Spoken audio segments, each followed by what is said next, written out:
وعلیکم السلام ورحمۃ اللہ وبرکاتہ۔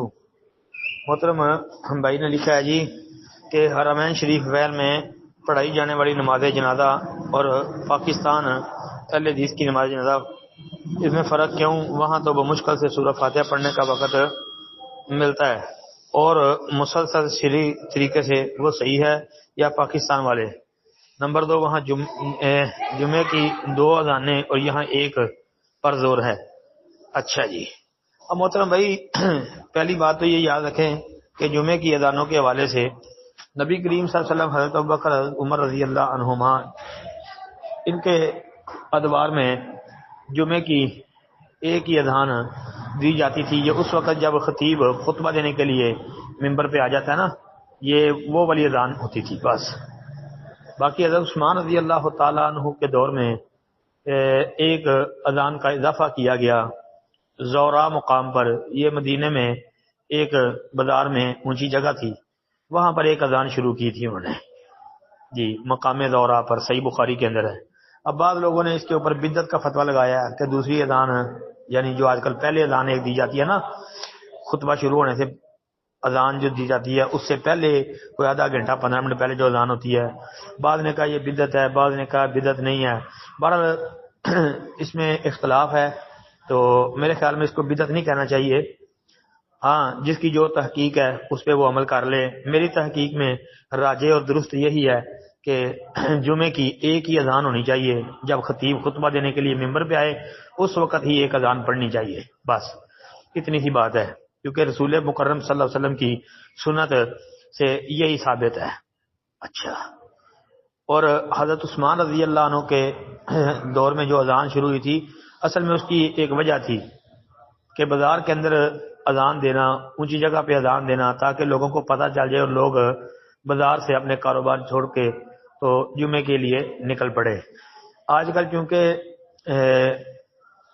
بہت جدت ہے، تو اس لیے ایک اذان خطبے کے وقت جو دی جاتی ہے جب ممبر پہ خطیب بیٹھتا ہے تو وہی ایک ہی دینی چاہیے۔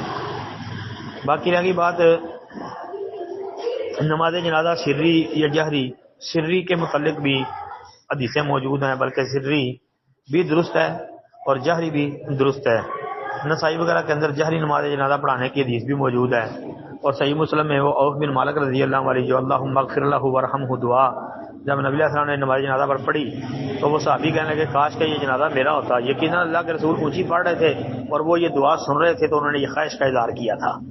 تو اونچی جنازہ پڑھنا بھی، یعنی جہرن پڑھنا بھی درست ہے، سرن پڑھنا بھی درست ہے۔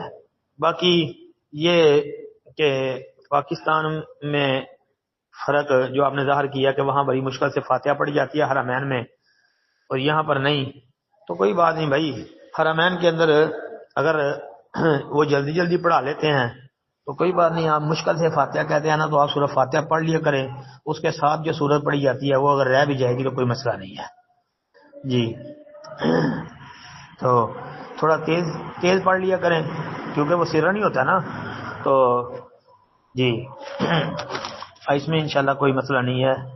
وہ تو ظاہر بات ہے، وہ بھی انسان ہے، تو ان کا اپنا ایک طریقہ ہے، وہ جلدی جلدی پڑھا لیتے ہیں۔ باقی نماز جنازہ کی سلام ایک طرف ہی پھیرنا راجع ہے جی۔ السلام علیکم ورحمۃ اللہ۔ السلام علیکم ورحمۃ اللہ وبرکاتہ۔ محترم بھائی، آپ نے یہ ایک پوسٹ سینڈ کی ہے جس میں لکھا کہ نبی مکرم صلی اللہ علیہ وآلہ وسلم نے فرمایا، نہ تو میں خرگوش کا گوشت کھاتا ہوں اور نہ اس کو حرام قرار دیتا ہوں۔ ابن ابی شیبہ کا والا اس میں دیا، یعنی مصنف ابن ابی شیبہ کا۔ اچھا محترم بھائی، یہ روایت ثابت نہیں ہے جی۔ آپ نے کہا تحقیق اس کی ہے، یہ سندن ضعیف ہے۔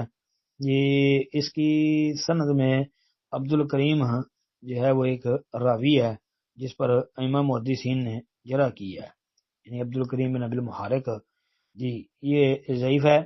اور دوسرا اس میں محمد بن اسحاق، اس کی تدلیس بھی ہے، انانا ہے، جو کہ سماع کی صراحت نہیں۔ باقی اس روایت پر میرا تحریری جواب بھی ہے، وہ انشاءاللہ مجھے تلاش ہو گیا تو میں وہ بھی انشاءاللہ گروپ کے اندر پیش کروں گا، ورنہ یہ ابن ابی شیبہ والی روایت سندن ضعیف ہے جی۔ السلام علیکم ورحمۃ اللہ۔